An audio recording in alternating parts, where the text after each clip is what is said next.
When you talk about your bucket lists, you'd say something like, someday I'll go there. Someday I'll see that beach. But what happens when the beach doesn't wait for you? What happens when the map itself changes? Here's some advice. Visit these countries before 2030 or they're gone. Maldives. When you close your eyes and picture paradise, this is probably what you see. Overwater bungalows, crystal clear turquoise lagoons, and white sands that feel like powdered sugar. It is the ultimate honeymoon destination, the gold standard of luxury travel.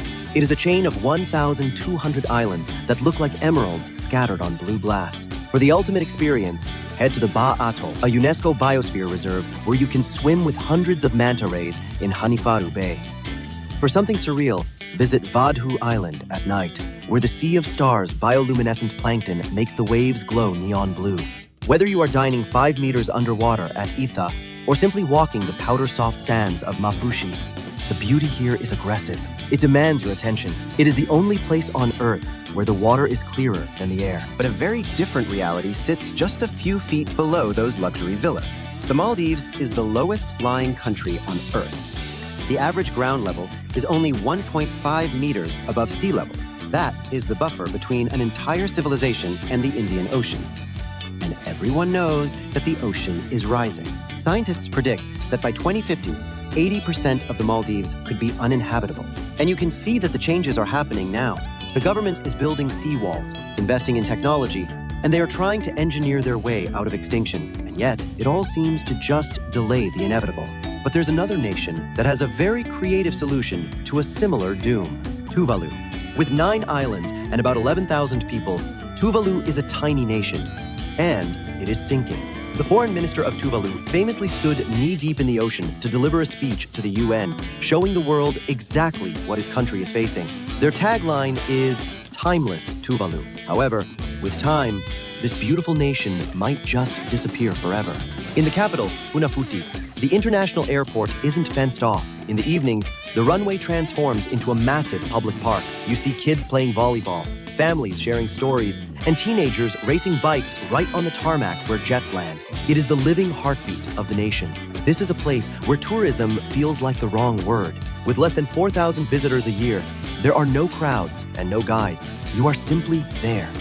You enjoy the life, the culture, and also see how this tiny nation is preparing to lose its ground, quite literally. In the mornings, you take a swim in the Funafuti Conservation Area, drifting over untouched coral reefs. And as the sun comes down, you sit in a maneepa, the community hall, watching the fatele, a high-energy dance where the rhythm is beaten onto a wooden box. And as the night falls, you see why this country is the perfect offbeat destination for you. With almost zero light pollution, the night sky in Tuvalu is spectacular. You can see the Milky Way with the naked eye from the middle of the dark ocean. And do I really need to tell you about the amazing turquoise waters in the country? The beauty of Tuvalu is its stillness. It is the unpolished, quiet dignity of a people who have lived in harmony with the ocean for centuries. And yet, the islands are sinking. However, the people don't intend to give up, like some other nations in today's video. Their solution is something straight out of cyberpunk. Tuvalu has announced plans to become the world's first digital nation. They are mapping every inch of their islands, every reef, every landmark, every cultural practice, and they are uploading it to the metaverse. The idea is that even if the physical land of Tuvalu disappears under the waves, Tuvalu will continue to exist as a sovereign nation online. Their history will be preserved on servers, and this physical nation will soon become a digital one. And tech isn't a gimmick for people of Tuvalu. You see, the .tv at the end of website names like twitch.tv, that actually stands for Tuvalu. It's their country code, just like .uk or .com. By leasing those 2 letters to the world, the government earns about $10 million a year, which is roughly 10% of its entire economy. But still, it is a terrifying yet fascinating concept. A country that exists only in virtual reality. Visiting Tuvalu today feels like walking through a place that is preparing for the afterlife. You are walking on land that is destined to become data. The palm trees, the runway that takes up half the main island, the kids playing on the airstrip, all of it is being scanned and archived. They are trying to save this feeling, the warmth of a community that will soon be gone. While the people of Tuvalu are still trying to save their nation, another country has given up hope altogether. Kiribati. Let's fly a few thousand miles to a nation of 33 atolls and reef islands spread across a massive stretch of ocean. An atoll is a ring-shaped coral reef, island, or archipelago that encircles a central lagoon, typically formed over millions of years as volcanic islands subside. And Kiribati is the only country in the world to touch all 4 hemispheres. And it might also be the first country to become unfit for human lives due to climate change. To visit Kiribati is to visit a water world, as this is less of a country and more of a galaxy of surreal islands. The beauty here is raw and overwhelming. In Kiribati, an island with a very similar name to the country, you are welcomed by the world's largest coral atoll. It is also known as Christmas Island because James Cook landed here on Christmas Eve.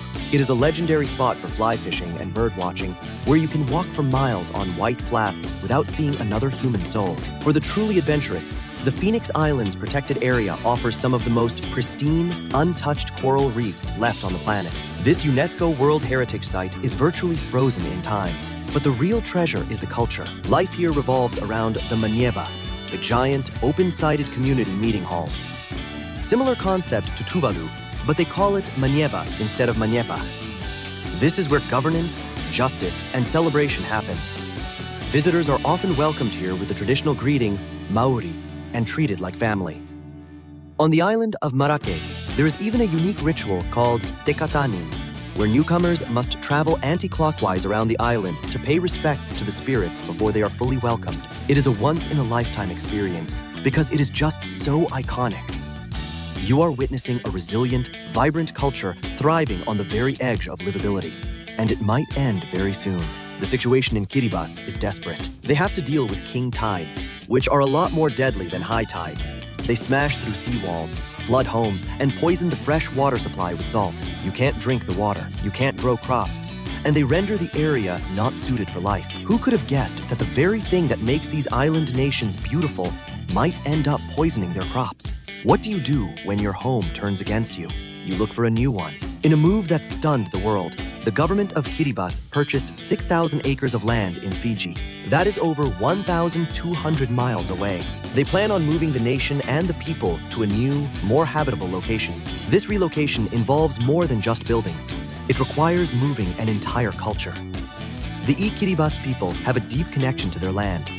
Their history, their ancestors, and their identity are tied to these specific islands. Some scientists claim that by 2030, the majority of the land will be unfit for life, and by 2050, the whole nation. And yet, the people don't wish to give up, even though the government is trying their best to look for options. Visiting Kiribati now is a heavy experience. You see the incredible resilience of the people, the vibrant community life in the Manyeba meeting houses, the dancing, the fishing. But you also see the encroaching water. You are watching a way of life that is being forced into a corner. It is a stark reminder that while the world debates climate policy, these people are living the consequences. So, these paradise destinations seem to be disappearing from the face of Earth very soon. It's better to visit these places now, or you'd end up regretting it. Nature is beautiful, but it is also dangerous. Be it Tuvalu, Kiribati, or even the Maldives, these holiday destinations would soon be counted as long gone. So visit while you still have the chance.